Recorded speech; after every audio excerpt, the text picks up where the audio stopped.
मरियम नानी झूठा दी नानी ते पुलिस दा आईजी टिकटॉकर खाजा इस्मान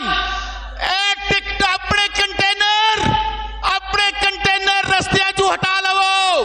अगर तुसा ना हटाए तो सानू मजबूरन जाती उम्र के सामने स्टेज लेना पवेगा ना, लाओगे? आखिरी गल करके मेरे नाल हाथ चुके लाहौरियो इमरान खान वास्ते लड़ोगे?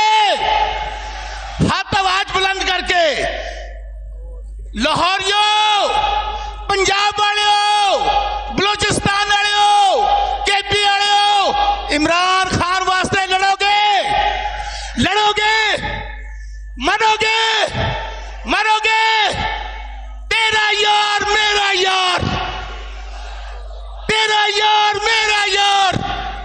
तो फिर सुन लो लाहौरियो, अगला पड़ाव साडा डेला जेल के सामने होगा और जिन्नी देर तक कैदी नंबर 804 बाहर नहीं आएगा उन्नी देर तक असी नहीं उठांगे।